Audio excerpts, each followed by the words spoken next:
मुजफ्फरनगर के गुरुद्वारों पे ये पहला अटैक सरकार का है कि जो नुकसान होगा वो इस किसान संगठन को होगा, टिकैत परिवार को होगा। मुजफ्फरनगर में इनको दबाने का काम करो, या तो ये रास्ता बनेगा सीधा होकर, नहीं तो यहां पर रास्ता बनेगा ही नहीं। मुजफ्फरनगर में अधिकारियों की इतनी हिम्मत कि आज यहाँ पे मीटिंग है, आज अधिकारी यहाँ पे नहीं है।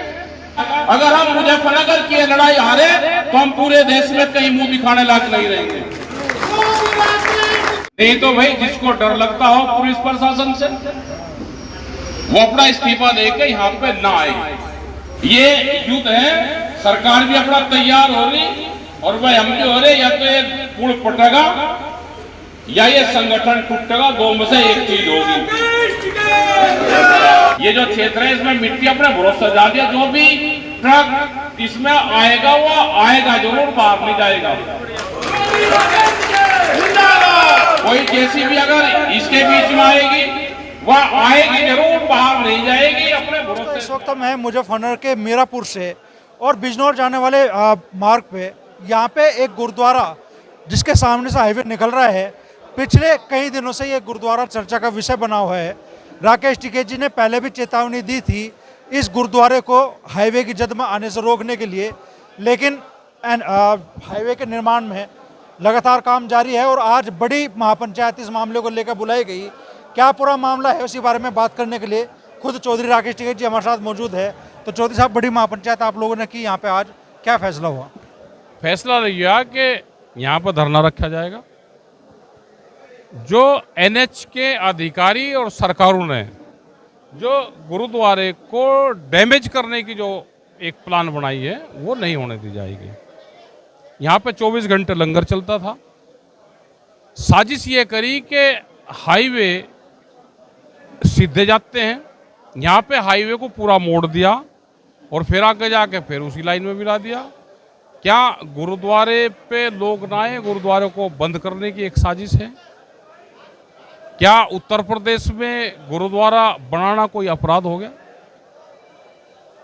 कोरोना काल में ये गुरुद्वारा सबसे ज्यादा चला, 24 घंटे यहाँ पर लंगर चल रहा। एक साजिश है ये। मुजफ्फरनगर में ही किसान यूनियन का ऑफिस है, टिकैत साहब यहाँ से ही किसान यूनियन का उदय हुआ। सिख समाज का बड़ा योगदान दिल्ली के आंदोलन में रहा। क्या मुजफ्फरनगर में सिख समाज को दबाने की एक साजिश है? क्या यहां से इनको सबको निकालने की साजिश है सरकार की? इसका जवाब दिया जाएगा। हम यहीं रहेंगे। यह हाईवे जहां पहले था, हाईवे उसी साइड में उधर चलेगा। गुरुद्वारा जैसे पहले यहां लंगर भंडार चलते थे वही चलेंगे।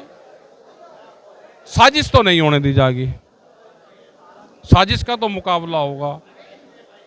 साजिशकर्ता से युद्ध होगा, युद्ध में मारे जाएं या जीत जाएं, लेकिन ये साजिश नहीं चलेगी। आज यहाँ पे अधिकारी, एनएच के अधिकारी भी आज मीटिंग हो रही है, आज उन्होंने आने की भी वो नहीं करी, बात बताने की भी वो नहीं करी। यहाँ पे काम नहीं चलेगा, यहीं रहेंगे। हमने चेतावनी दी जो जेसीबी यहाँ होगी काम करने के लिए वो कब्जे या कोई भी यहाँ पे आएगा, इधर ये पुलिया है, इधर ये पुल है, यहाँ पे इसके बीच में ये करीब 100, 150, 200 मीटर की जगह होगी। यहाँ पे कोई भी आएगा वो यहीं रहेगा, वो बाहर नहीं जाएगा। बोपा नहर में जब नई आंदोलन चला तो वहाँ जेसीबी भी पोकलैन भी वहीं रहे, वे ट्रैक्टर भी वहीं रहे सारे नहर में ही। तो यहाँ पे ही रहेगा, खड़ा रहेगा भाई यहाँ। और 20-21 तारीख से यहाँ पे और ज़्यादा लोग रहना शुरू होंगे, यहाँ पे जुड़ेगा। ये जाके मामले नवंबर दिसंबर तक जाएगा। ये 6 महीने का ये यहाँ पे चलेगा, क्योंकि अभी तो बहुत काम रह रहे, तो अभी इसको ये लिंगर आउट करेंगे इसको, तो ये लंबा चलेगा ये मामला। गुरुद्वारा निशाने पे क्यों है सरकार के आपके साथ? क्योंकि ये लंगर भंडार हुआ काम करे। आज जैसे पहले मुसलमान सरदार के निशाने पे थे सरकार के, अब सिख समाज है, उसके बाद में एक जातियाँ आ जाएंगी, जातियाँ लड़ा रहे, और इसको पूरे को निपटाने का सरकार का प्लान है। पूंजीवाद हावी होगा, धीरे धीरे एक आदमी को दबाते रहो, उसको यहाँ से भेजते रहो। ये है। हरिद्वार में 3 दिन का चिंतन शिविर है, उसके बाद आपने कहा था भाई स्थायी आंदोलन का ठिया यही बना। आंदोलन का ठिया यही रहेगा। यहाँ से ही बहुत से इशू, वो चाहे नैनो यूरिया का है, वो चाहे जो ये है समितियां हैं, इसमें 3% से 7 का वो करा गया है। गन्ने का रेट है, जब तक गन्ने वाला भी आ जाएगा तो बहुत से इशू यहाँ से जाएंगे। बिजली प्राइवेट हो रही, वो इशू भी रहेगा। ये सब इशू यहाँ से ही चलेंगे। आपने कहा कि भाई आप या तो संगठन टूटेगा या हमारी मांग पूरी होगी, दो में से एक चीज होगी। भाई सरकार का काम है, सरकार जिस तरह तोड़ फोड़ करने का काम कर रही, भाई जो यहाँ पे आवे इन्हें पकड़ कर ले जाओ, अपना जबरदस्ती चलाओ काम, पुलिस की ताकत से चला सके, नहीं तो यह सड़क बनेगी। दो ही काम होंगे। आपने ये भी कहा भाई जिसे सरकार का प्रशासन का डर वो संगठन सब भाई वो ना ही हो जा सकता है, ये छोड़ के क्यों किसी को दबाव करते हैं। बहुत आदमी है कि छोड़ के जा सकते हैं, वहां पे शामिल हो जाएंगे, क्योंकि जिन योद्धाओं से हमने लड़ाई लड़ी थी वे योद्धा भी वहीं भाग गए, वे भी वहीं शामिल हो गए। तो ये तो नई फौज तैयार करनी पड़ेगी। सिखों का क्या योगदान है, इनको इतिहास में पढ़ाना चाहिए। सीज फायर का जो फैसला था उसको लेकर सियासत तब भी नहीं पता भाई सीज फायर का, ये तो भाई वो है संदूरी लाल है, ये इनका कुछ नहीं पता, ये क्या करेंगे इसका फैसला तो वही बताओगे भाई, हमें कुछ नहीं पता। ना हम सीज फायर में थे, ना हमको जानकारी कुछ भी। ये तो संदूरी लाल हर कोई भी बता सकता है, आप कौन सा पूछ लो ना। आपने कहा ना सिंदूरी लाल बिना सुताई के नहीं मानने। हाँ तो गांवों में दे देते ना संदूर, भाई गांवों में संदूर दे देते हैं, क्यों वापसी ले लिया। सामाजिक ज्ञान है नहीं कि संदूर कौन देता है, पैसे लेकर दे के संदूर पहुंचाओगे घर घर। जो महिलाएं जो हमारे सैनिक शहीद हो गए उनके घर पर संदूर पहुंचा देंगे, है इनकी हिम्मत कि जो सैनिक शहीद हो गए उनके घर पर संदूर लेकर चला जाएगा कोई। अब किसने इनको ज्ञान दिया वो तो पता नहीं भाई। वो हो सके कि इनको नीचा दिखाने का काम करता हो, जो ज्ञानी मास्टर भी तो होगा इनके पास में। राहुल गांधी जी ने कल कहा कि ट्रम्प का फोन आया, नरेंद्र सरेंडर। अब मैंने जानकारी है, उनका जवाब वही देंगे, सब एक ही उसके वे हैं, सब अपना और वे जवाब वे देंगे, जिनको चुनाव लड़ना उसका जवाब वे देंगे। हमें नॉन पॉलिटिकल है, आप नॉन पॉलिटिकल बात करोगे उसका जवाब हम दे देंगे।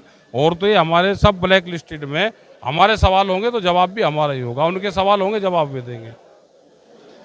स्थायी ठिया आंदोलन का ये गुरुद्वारा यही रहेगा, यहाँ से चिट्ठी पत्री जाएंगी, यहाँ से सब काम यहाँ से ही होंगे, सारे मुद्दे यहाँ से ही उठेंगे।